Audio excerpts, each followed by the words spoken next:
Okay, so for everyone that wants to know if you should do the Barbenheimer experience, at least in one day, I do not think so. This is a 3 hour Oppenheimer movie mixed with a 2 hour Barbie movie, hour 54, whatever. And they are polar opposites of the spectrum. Even though I would recommend both of these movies for different reasons, I do think they are not supposed to serve the same audience. So I wouldn't necessarily say that you would run out to go do that experience. However, if you're thinking about one or the other, I would definitely recommend either or. Now, you probably are already like, if you're watching this and you already know which one you want to watch. Um, and heck, it could be both. Now, with saying that, the Barbenheimer of it all, first of all, Barbie blew the socks off of the box office over the weekend. The Barbie movie opens to a record setting $155 million. And Oppenheimer shatters expectations with $80 million debut, which that's got to be one of the highest openings for a 3 hour rated R movie. And I'm not gonna ignore the Sound of Freedom back there with like a $20 million third, I think number third, um, which is it is notable. The thing we got to cover about this, the Barbenheimer of it all, I'll just keep saying it, and maybe it'll actually mean something. Um, I personally believe it is impossible to replicate. It is by sheer sequence of having the star-driven vehicles. It's the directors, as we said earlier. I think that they both have reasonable budgets, so that's the thing is we've had ginormous movies of Fast X. We've had the Fast X. We've had Dial of Destiny, Indiana Jones. We've had The Flash. We've had multiple franchises that are in their second, third, fourth, fifth entries of these franchises, and they're spending a bajillion dollars and expecting to get at least a billion back, and they kind of have to, thinking they're all James Cameron. They're not James Cameron, with reason. If you've watched any of those movies, none of them are even, they're all fine movies. That's the thing is they're not really bad movies, but you can't have a fine movie on a $300 million budget. Now, if we're working with the Oppenheimer movie, sitting at a very reasonable $100 million budget, I don't know how you get all of these actors in here for $100 million. Now, couple things about Oppenheimer before we kind of get into it. Should you see it? Should you not see it? Well, if you're a Christopher Nolan head, I'd say that I generally am. I respect his directorial merit, his decisions, and I like his movies. They're extremely entertaining, if not inspiring, and sometimes transcendent. Now, with saying that, I don't think that this is one of his best movies. I think there is an hour and a half of a basically perfect movie here. But this is a 3 hour drama thriller. And it's Christopher Nolan. I call him Chris like he's my boy. Chris Nolan, my boy, Chris. This movie, like I said, in my opinion, going into the review, we're going to start with the Oppenheimer spoiler free review and then go into a spoiler review, which is, it's based on historical facts. So it's kind of, you know, uh, are we spoiling history? That type of thing. The thing is, I didn't know history that well when I was going into it, so it was kind of like a spoiler for me. And I'm doing the Oppenheimer Barbie review in this order because I think that's the way you should watch the movies if you go see this in theaters. It's both. Well, let's continue with Oppenheimer before anything.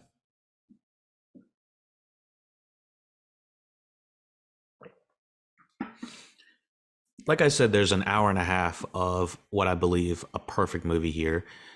Christopher Nolan is at his most personal here.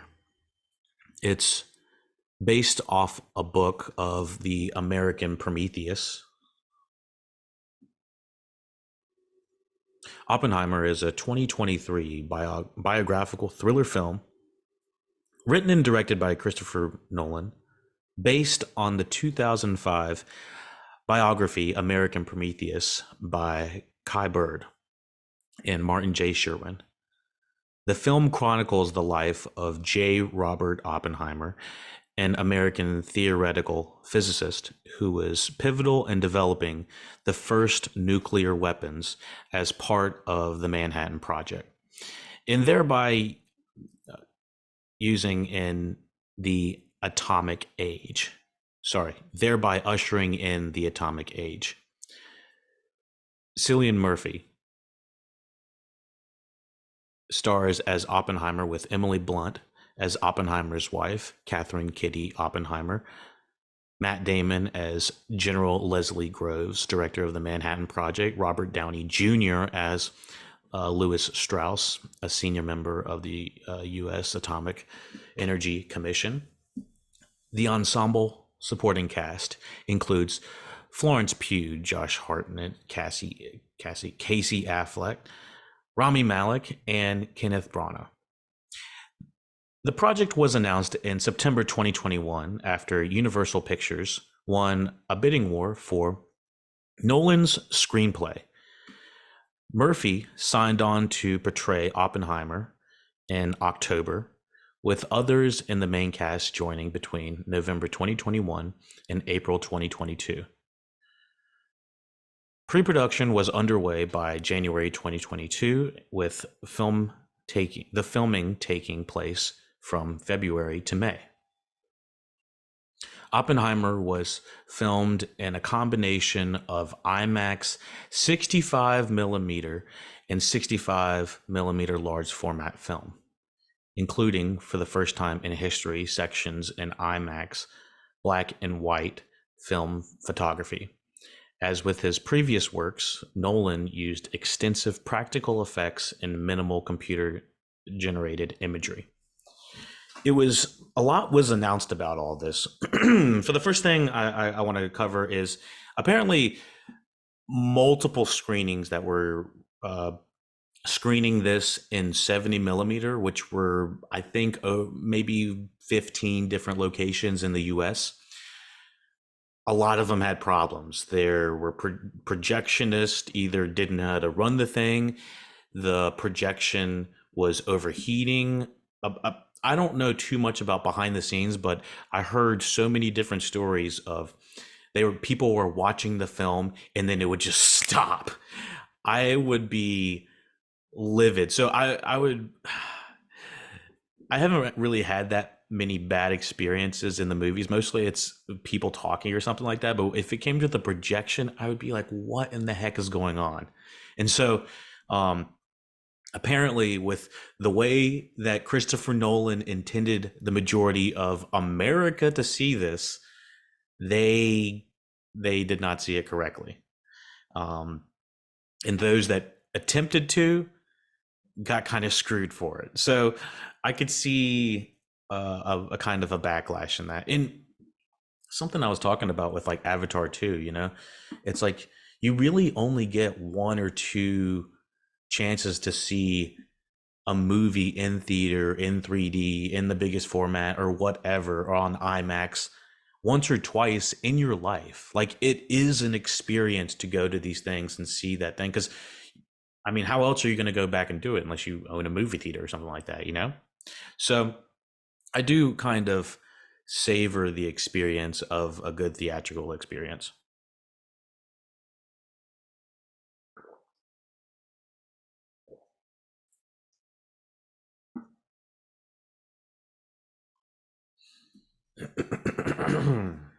Excuse me. I actually heard the only computer generated image, give or take one or two scenes, like a lot of this is done practical. Before getting into anything spoilery, there's some nudity in here, and it was covered up with like kind of terrible computer generated imagery, but or CGI, I guess. But it was it's kind of funny if you go look it up. I'll talk about it maybe a little bit when it comes up. It's not exactly necessary, but whatever. I digress again. Let's see what else.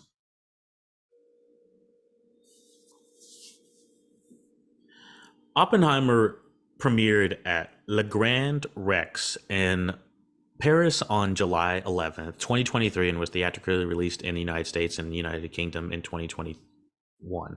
Sorry, July 21, 2023.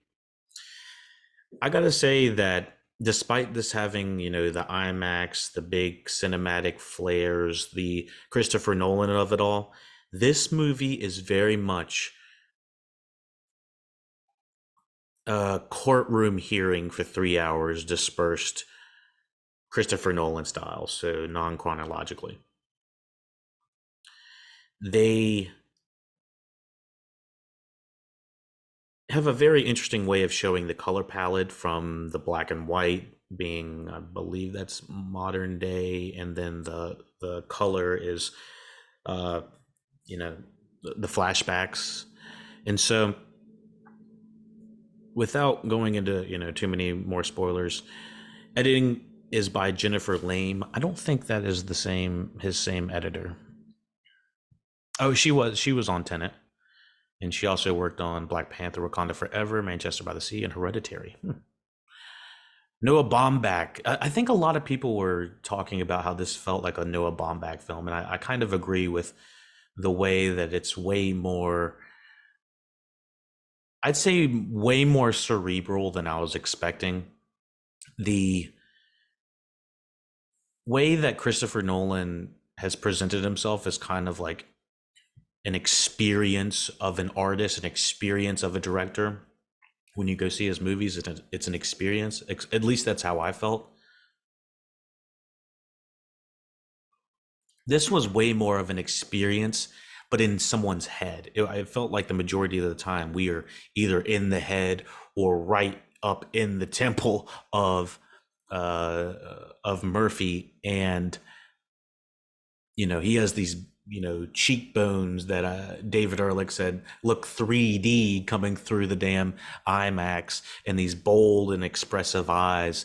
I think the camera is maybe lingering on Murphy for over an hour of his face, and not exactly just talking. Sometimes it's just like, you know, and nothing wrong with that. Handsome guy, lonesome eyes, very forlorn, I guess. I don't know exactly the right word at the moment, but I I found it very personable, and probably one of Christopher Nolan's most personable um, pieces of work since. Let me see, maybe Memento, maybe The Prestige. I watched The Prestige recently, and I think I got to do a review on it. It is a phenomenal movie with an incredible Hugh Jackman performance. I mean, I don't think I see him on that level all the time.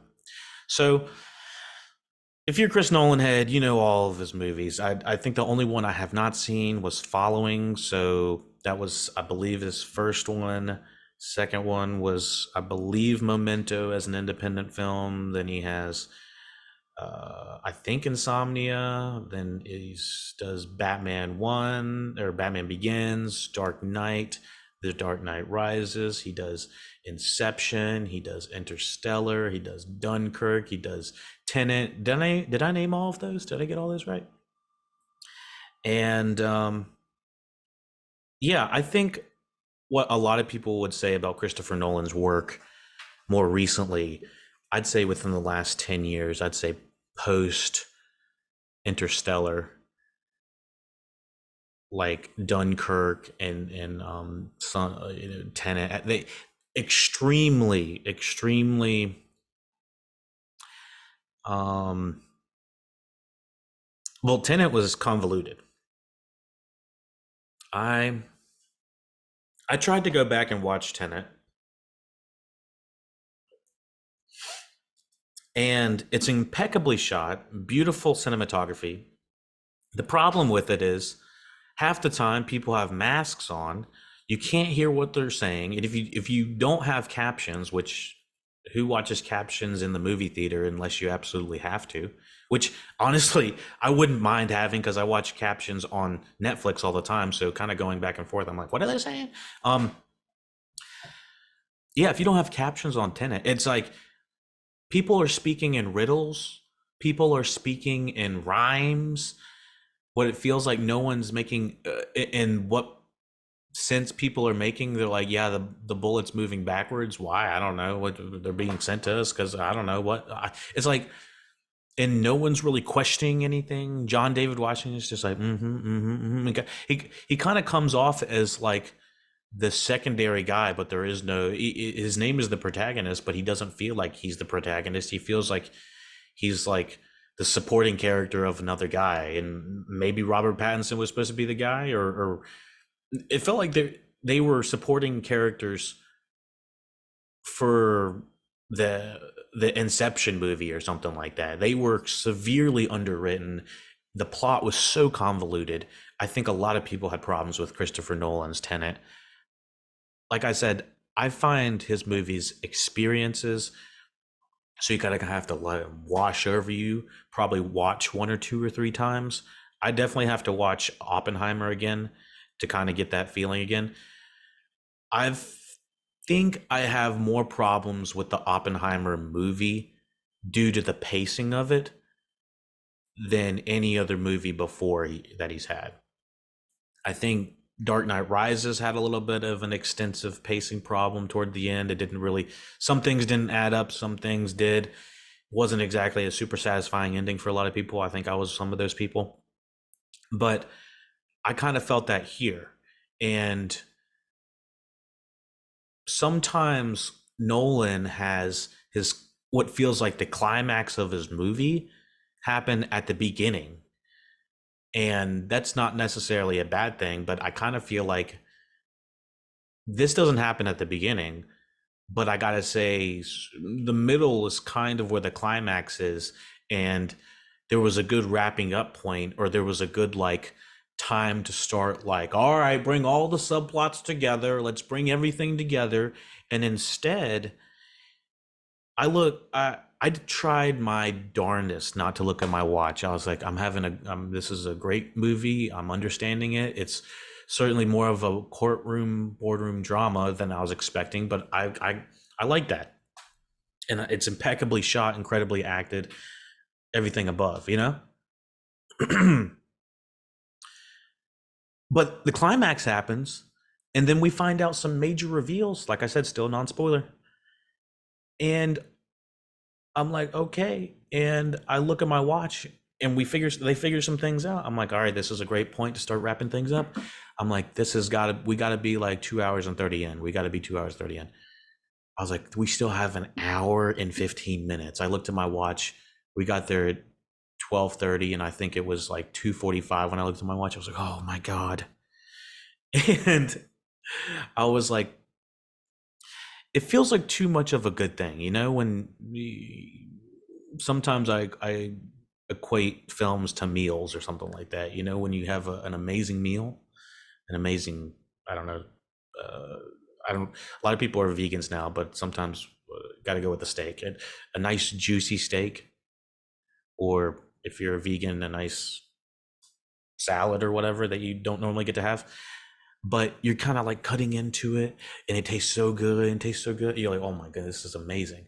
And then you realize you still have half a steak left, or you still have half the thing left, and everyone else is like finishing up their meal and stuff like that. I don't know why I'm doing this like comparison of like eating like that, but anyways, um, what I'm saying is too much of something can be a not so great thing and kind of revert back on the meal itself or on the experience itself.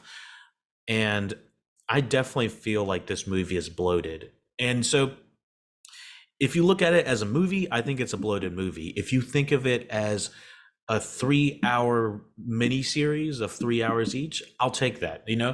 Let me.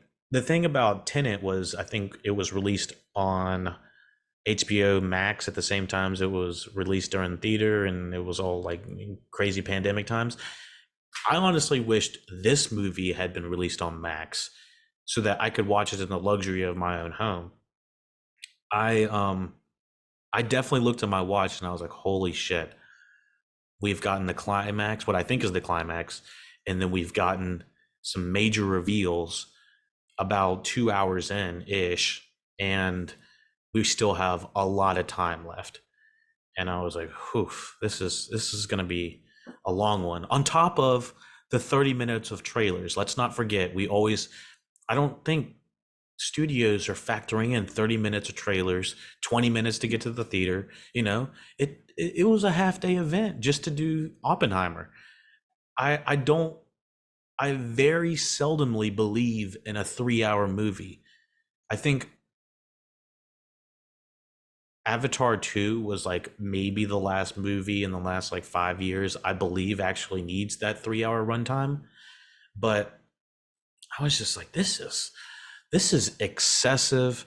It feels like, I know that Nolan was pissed off at the way that Tenet was released because of that same day release, same, theater and whatever kind of diminished the box office a little bit or something like that.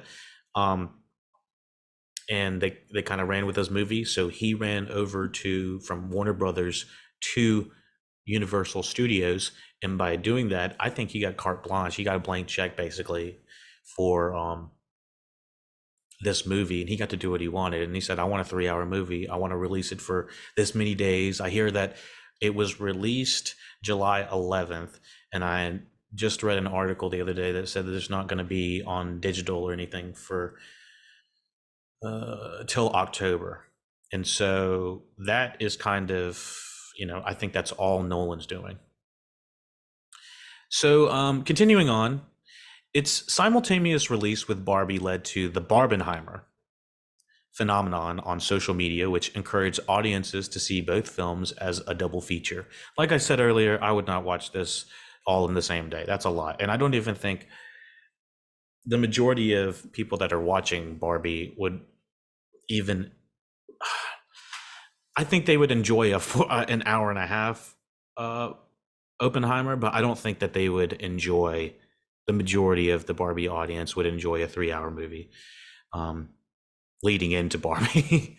I gotta know if there was some non-critics that were like, what the heck is going on? Because at the beginning of Oppenheimer, I heard some, I didn't look to see how old the girls were, but they were clearly like, it sounded like Barbie girl or Barbie audience that were talking back there during the majority of the trailers. I was like, oh Jesus, are they going to talk through the entire Oppenheimer? And then when I got at the end of the movie, they didn't talk through any of the movie, thank goodness.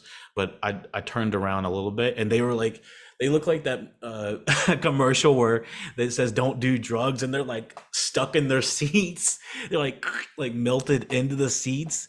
I think they might have been asleep, but I would not be surprised if that's what happened, because I consider myself a fan of, you know, basically the Oppenheimer and Barbie, in front and behind the screen. And I would not put myself through that. So I couldn't imagine somebody that was like, "Oh yeah, I'm gonna definitely do that," and they fucking, I guarantee you they regretted it, because that would be like a 7 hour trip to the movie theater. My lord, um, give or take travel time and everything. I don't know.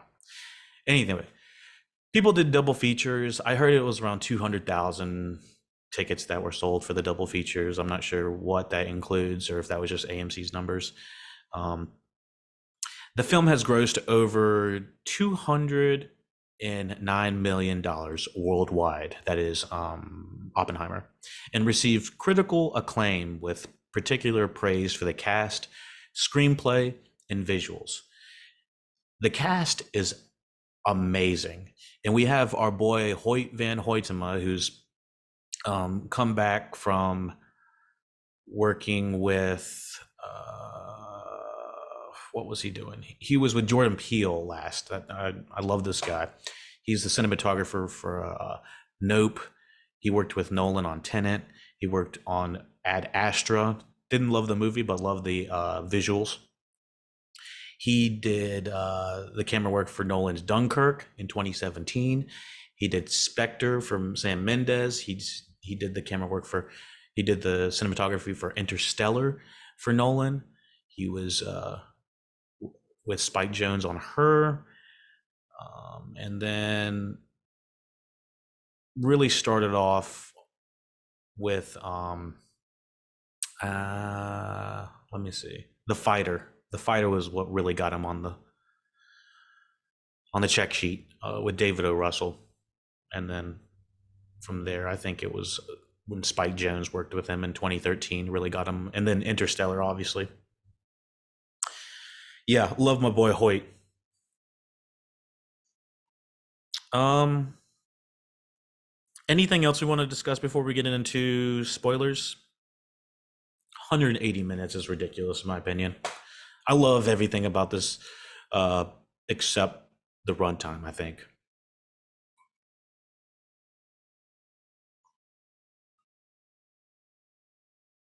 I actually heard that this is going to get a Chinese release, a China release, a release in China, which will be interesting. I'm not really sure if this is going to do well in China, though, considering the thing, But let me discuss about this movie just a little bit before we get into spoilers. Would I recommend it? Would I not recommend it? Like I said, 3 hours is a long fucking time in the movie theater. I don't care how much you like a movie; it's a long time.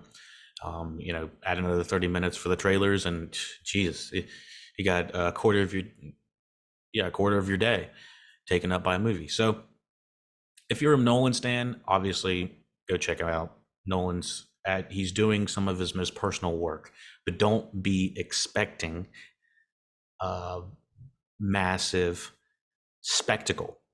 I think that the trailers, I only watched one or two trailers recently of the Oppenheimer movie, and I didn't watch any going in. So I tried to do as little, um, tried to go in as blind as possible. And I still felt like I was expecting way more of a spectacle. I think it's mostly because of his previous work, but this is way more of a personal, uh, slow burn of a movie. And I don't mean that in a bad way, but don't go in expecting massive explosions with camera work going all which way, and him, flying and back cam and having Heath Ledger. I don't think we have a Heath Ledger performance here, but I do think Murphy, if not the rest of the cast, is going to receive many many awards. This is probably going to get sound best editing on sound, music. Ludwig Göransson, love the guy, Mandalorian guy. But yeah, anyways, way more of a courtroom drama, way more of a personalized biopic. You're staring at Murphy's face for a good hour. um, and that's not necessarily a bad thing. It's cinema at its best. I think it's going to be catnip for a large subsection of movie reviewers, critical and non-critical.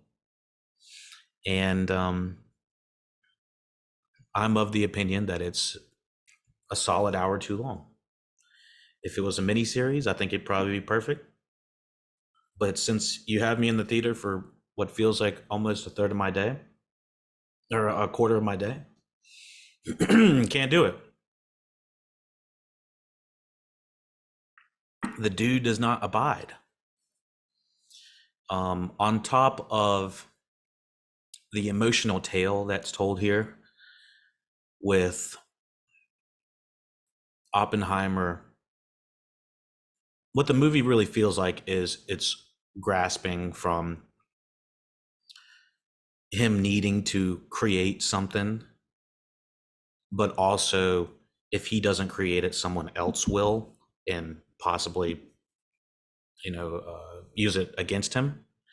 And so the repercussions, I believe, of what he's made are not explored enough in this movie, and maybe that's not what this movie is about. It's more about the guilt um, that this guy's had, and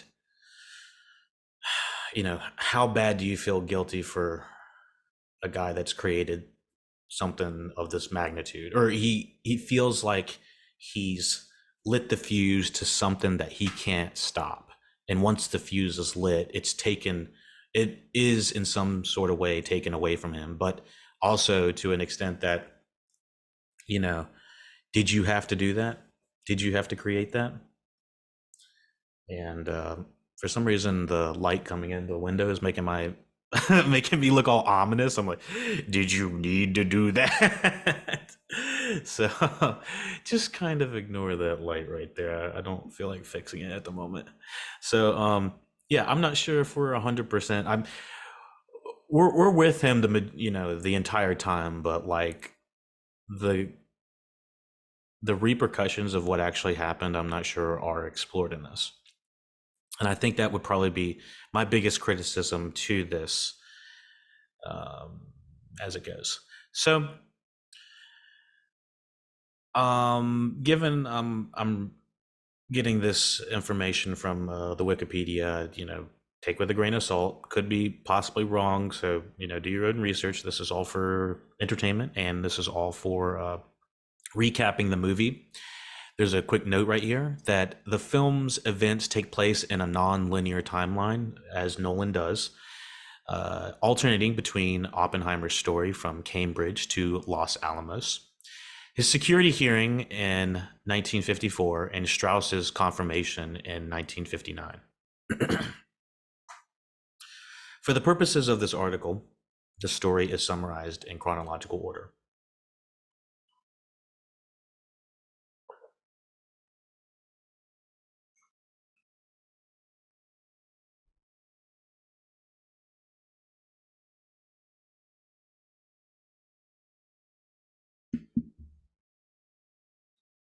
So, yeah, we're not going to talk about it in the same way that the movie is shown. It's definitely spliced in back and forth, all Nolan style. You know how he does; gets all crazy with it. Um, does it need to be in the order that Nolan shows it? I think it kind of makes it more of like a thriller. But with saying that, the majority of the movie does feel like it kind of flows in one direction, one mostly chronological direction. Occasionally, Robert Downey will come in and start talking or something like that.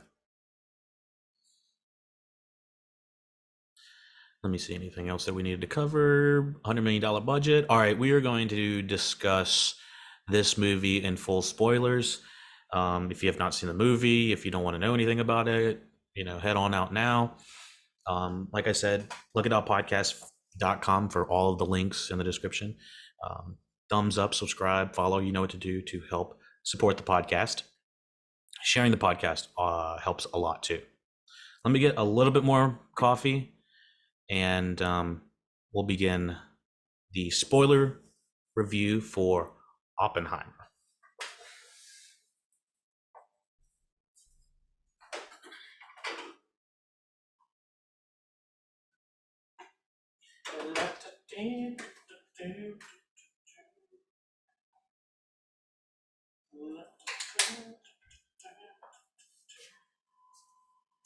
And we back. Trying to keep it light because this is a very heavy subject to discuss. I know that a lot of podcasts were trying to be a lot more um, toned down with it, and I totally understand that. So we'll try not to be too giddy on this podcast because it is a very it's a heavy subject, it's a sore subject, and so we want to be respectful to it as well. Which means I can't be doing so many um, voices and stuff like that, you know. But yeah, it's interesting. All right, this is the spoiler review point side, whatever, for Oppenheimer 2023. In 1926, 22-year-old J. Robert Oppenheimer grapples with homesickness and anxiety while studying under Patrick Blackett at the Cavendish Laboratory in Cambridge. Oppenheimer finds Blackett demanding and leaves him a poisoned apple, which visiting scientist Niels Bohr almost eats accidentally. So he almost kills somebody with a poisoned apple. That was pretty wild at the beginning. I was like, oh, here comes the apple. What's it? I think Nolan always has things in his movies like little tokens, like apples or fruit and trains. I'm trying to think of other things.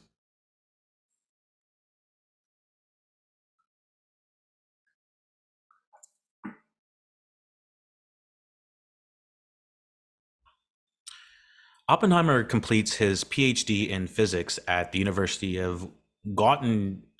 Gottingen. Sorry, I know I said that right. Sorry, right, wrong. Um, Gottingen in Germany, where he meets Werner Heisenberg. He returns to the United States hoping to expand quantum physics research and begins teaching at University of California, Berkeley, and the California Institute of Technology. Now, this is all spliced in with Robert Downey uh, coming in, and who does he fucking play? He plays Strauss, Louis Strauss, and you don't know exactly his motivations, but he definitely wants to propel the uh, the fission timeline. Fusion timeline, is it fission timeline? Fusion timeline. I'm not a scientist or an engineer or doctor, so I don't know what's going on. So I might just be making up some shit on the quantum side. So take all that as a grain of salt. But he wants to speed up the program.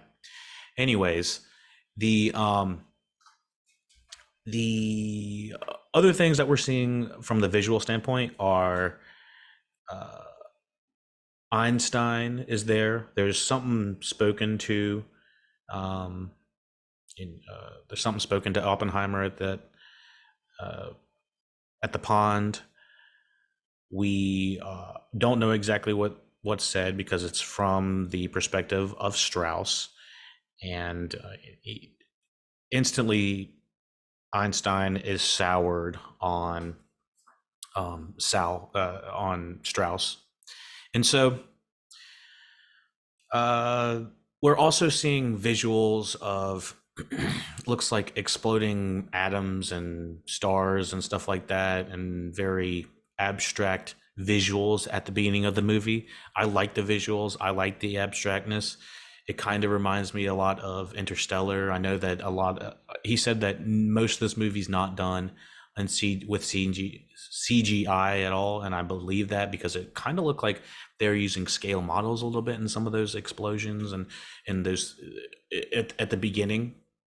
Not the major one, but it definitely looked like some interesting camera work going on there with Hoyt. During this time, he encounters Gene Tadlock, a member of the Communist Party USA, with whom he has an intermittent romantic relationship until her eventual suicide. It's shown from multiple perspectives of Jean, who's played by Florence Pugh, who's just impeccable. She can grab a screen and like own it in like one or two scenes, she's just like there and present, and you instantly believe that they're smitten, and she's just amazing. I don't think that she's had a bad role. I love her in the Black Widow. I love her in Midsommar, and she's only in a handful of scenes here. And I do think the women in this movie are a little bit underserved. Um, Definitely doesn't pass the Bechdel test, but the scenes that they do have are harrowing. They're amazing. There's a crazy sex scene that is shown from Emily Blunt's perspective of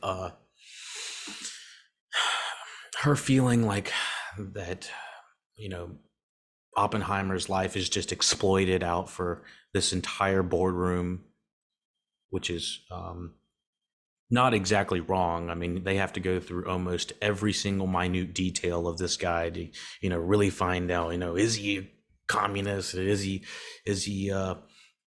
doing dirty things? And they have to go through his quote unquote dirty laundry, which happens to be some of his more promiscuous sides.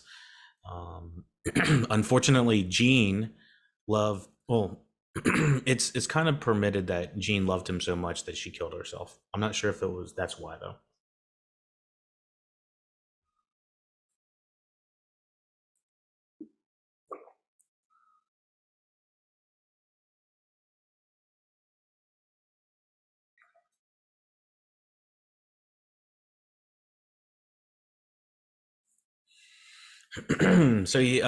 They have a romantic relationship until her eventual suicide, and later his future wife, Catherine Bunig,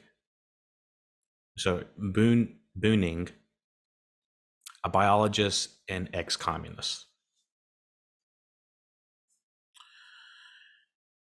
U.S. Army General Leslie Groves recruits Oppenheimer to lead the Manhattan Project to develop an atomic bomb. Leslie Groves, played by, I believe this is Matt Damon. Let me replace something real quick. U.S. Army General Leslie Groves recruits Oppenheimer to lead the Manhattan Project and develop an atomic bomb. After Oppenheimer assures Groves that he has no communist sympathies, Oppenheimer, who is Jewish, I had no idea that there was such a quote unquote Jewish led um, operation, or there were so many Jewish quantum physicists and all this. I was raised Jewish, so I'm not speaking ill. I'm just saying that. Who is Jewish is particularly driven by the Nazis possibly having a nuclear weapons program underway. Now, I don't think that there was enough.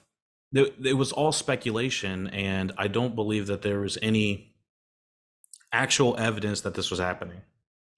So that was the reasoning, which I had. This was new information to me.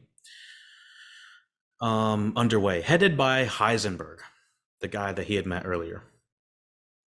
Oppenheimer assembles a scientific team that includes Edward Teller, Isidore Isaac Rabi, and David L. Hill in Los Alamos, New Mexico, to secretly create the bomb with the intention that it would save the world despite its potential global repercussions, which I think the biggest thing is the grappling of the situation of what he was creating.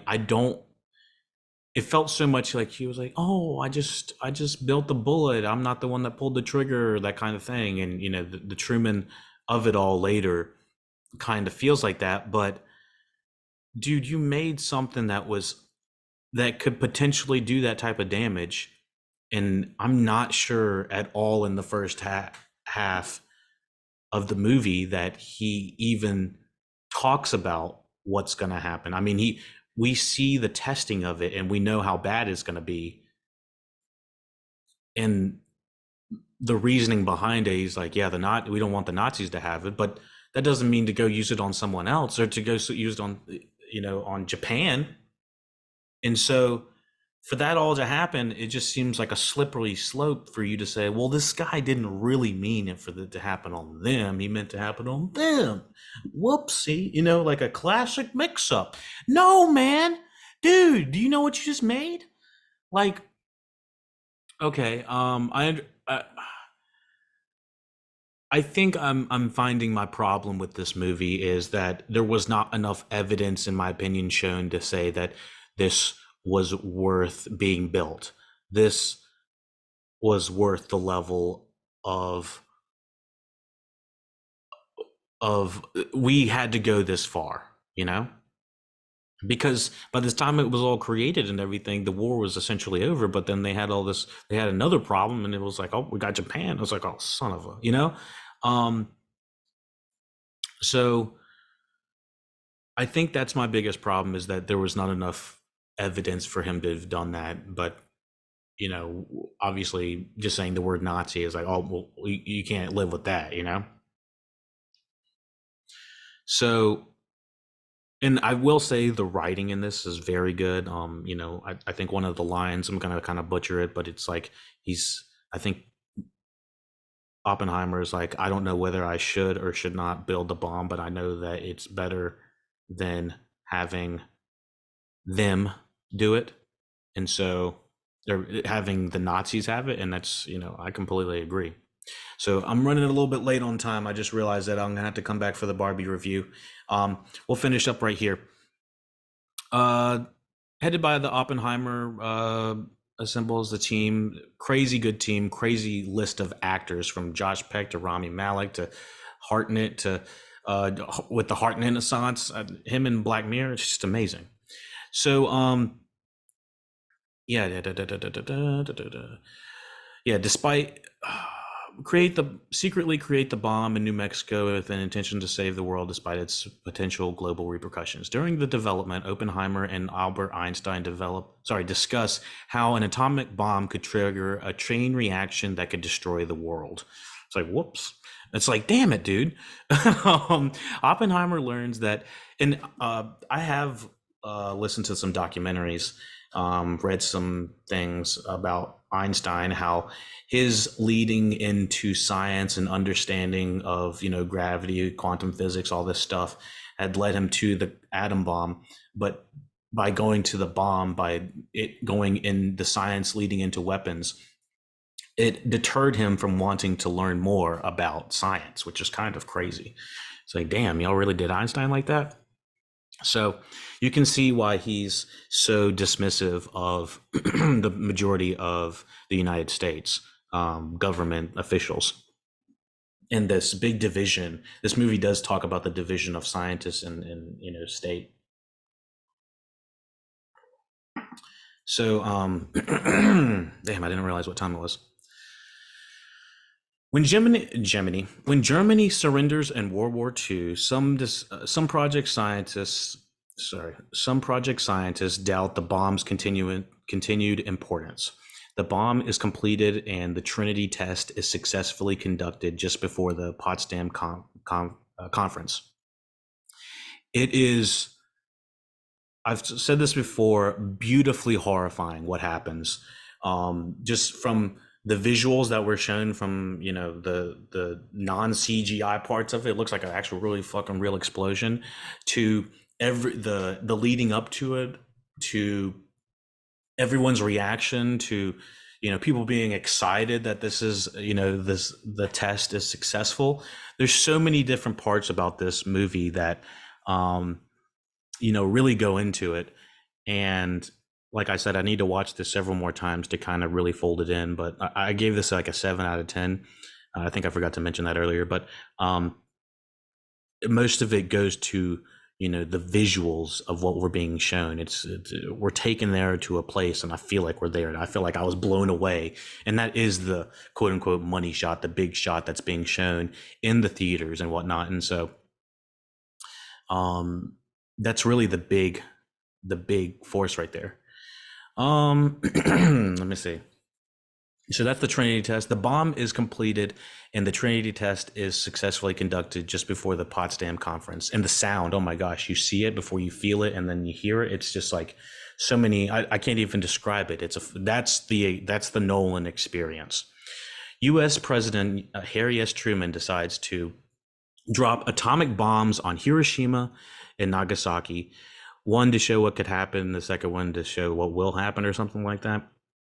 Or it's fucking terrible, the way that this all goes down, and the way that it's there's some U.S. officials there. They're saying, "Oh, we can't bomb this place because my wife and I honeymoon there, and it's fucking beautiful." It's kind of sickening, the way that it's all reduced. It's like they just don't give a shit. And so, forcing Japan to surrender and thrusting Oppenheimer into the public eye as the father of the atomic bomb. I talked to my grandfather about this, and I was like, "Where were you during the World War II and all of this happening?" And they had said that we need to pull our forces back and whatnot. My grandfather said that he was in France when he had heard about the bomb going off, and they had still told his regiment, or his battalion, or I forgot what exactly the group is called, but they had told him that they were going to be headed to Japan up until that had happened. And he said that he had not really been aware of Oppenheimer as a person for that entire time. My grandfather's 100 years old, so he literally remembers it. He said he was early 20s, I believe. So he's thrusted into the public eye as the father of the atomic bomb on Time, on the paper, on magazines, all this stuff.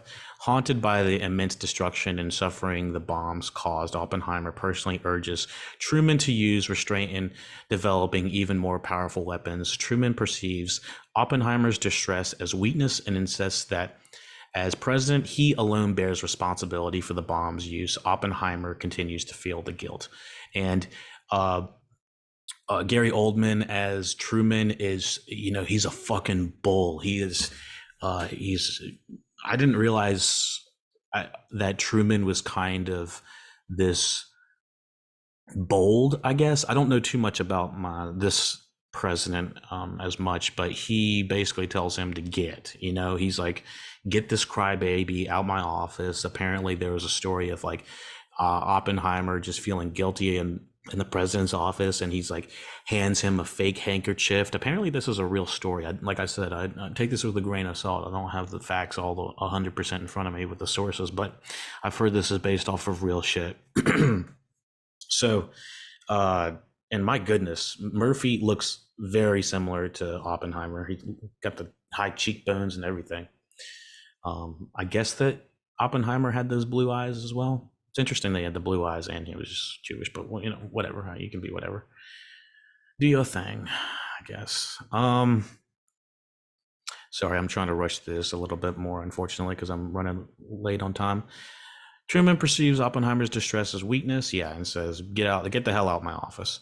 Oppenheimer advocates against further nuclear development, especially the hydrogen bomb, which I think one of the Safdie brothers is in this, and he's the one that is really pushing for the hydrogen bomb to happen. And in the way that they're showing how I think it was hydrogen or plutonium or something that they were putting in that bowl to represent how much they had. That was very, it felt like a time bomb, Positioning him against Teller, his stance becomes a point of contention. Amid the tense Cold War, with the Soviet Union, Louis Strauss, chairman of the U.S. Atomic Energy Commission, resents Oppenheimer for publicly dismissing Strauss's concerns regarding the export of radioisotopes, and per Strauss's belief, bad-mouthing him to Einstein. So this is where the contention came in from Oppenheimer and Strauss. And so this is where Strauss is like, all right, well, that's fucking in. Because everything's going to have to go down. At a hearing intended to remove Oppenheimer from political influence, Oppenheimer is betrayed by Teller and other associates testimony while Strauss exploits Oppenheimer's associations with current and former communists such as Tadlock, his Florence Pugh, and Oppenheimer's brother Frank. Despite testimony from Rabi and several other allies, Oppenheimer's security clearance is revoked, damaging his public image and neutralizing his policy influence. So Robert Downey Jr.'s character throughout this entire thing has this he has this small closed hearing going on, and he has all of these people coming in of Oppenheimer's past, and he has um Emily Blunt's character at the beginning, and then we get surprised that she comes back at the end, and it's like, why was that even like a surprise? We saw her there at the beginning, so I'm not really sure what that was all about.